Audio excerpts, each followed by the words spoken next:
First মোটো blog করি তখন হচ্ছে আমিও আমার ফোন দিয়েই মোটো ব্লগ শুরু করছি। আমার ফোন আবার মানে এতটাও ভালো ছিল না, আমার ফোন ছিল রেডমি নোট 8। খুব ভালো একটা ফিল নিতে পারছি, তার মধ্যে ওয়েদারটাও দারুণ।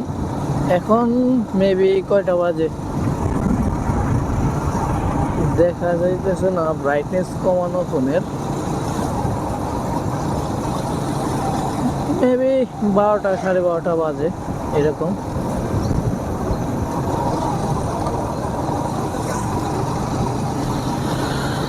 সো গাইস, আপনারা যারা মোটো ব্লগ শুরু করতে চাচ্ছেন, মানে নতুন ইউজার যারা ফেসবুক পেজ খুলছেন নতুন, তাদের একটা কথা আমি সাজেস্ট করব, সেটা হচ্ছে আপনাদের কাছে বাজেট যদি না থাকে, বর্তমানে হাই বাজেট যদি না থাকে, তাহলে আপনারা একটা কাজ করেন, আপনারা করতে পারেন, আপনাদের যে স্মার্টফোনটা আছে এটা এখনকার মানে বর্তমান যেই সেটা হচ্ছে প্রত্যেকটা মধ্যবিত্ত ফ্যামিলির সবার কাছে একটা করে স্মার্টফোন থাকে।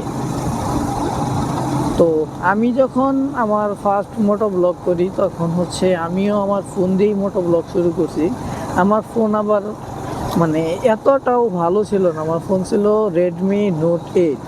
তো আমি রেডমি নোট 8 দিয়ে ভিডিও শুরু করছিলাম। ওই ফোন দিয়ে আই থিঙ্ক মনে হয় এই 50+ ভিডিও আপলোড করছি ওই ফোন দিয়ে। সো তারপরে দেন যখন দেখলাম যে হচ্ছে আমার ভিউয়ার্সরা আমাকে অনুরোধ করছে যে ভাইয়া আপনার ফোনের ভিডিও কোয়ালিটি একটু নর্মাল, তো একটু ভালো কোয়ালিটি দেওয়ার চেষ্টা করেন, দেন আমি হচ্ছে একটা গোপ্রো হিরো 7 সিলভার নেই।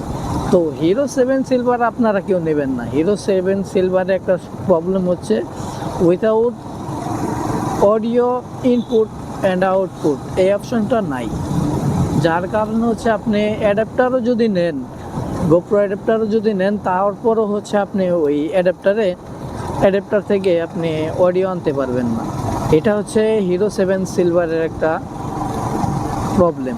সো আপনারা যখনই যদি কেউ কখনো যদি গোপ্রো নিতে চান, তাহলে অবশ্যই হিরো ব্ল্যাক নেবেন, কারণ হচ্ছে ব্ল্যাক অডিশনের যে কয়টা আছে ক্যামেরা আছে, সবগুলো ক্যামেরাই বেস্ট। সো গাইস, আমি এখন একটু টপ স্পিড তুলতে যাচ্ছি, দেখি কেমন ওঠে এই কন্ডিশনে। গাইস, এই কন্ডিশনে দেখতে চাই আমি কেমন টপ স্পিড ওঠে।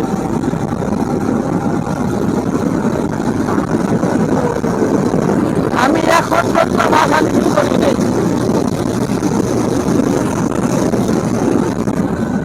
সো গাইস, এখানে আর প্রবলেম তোলা সম্ভব না, এখানে আর ভিডিও করা সম্ভব হইল না, যার কারণ হচ্ছে আমি কথা বলতে বলতে অনেক দূর পর্যন্ত এগিয়ে গেছিলাম, যার কারণে সঠিক জায়গা থেকে আমি টানটা নিতে পারি নাই। তো ব্যাপার না, অন্য আরেক সময় দেখাবো আপনাদের।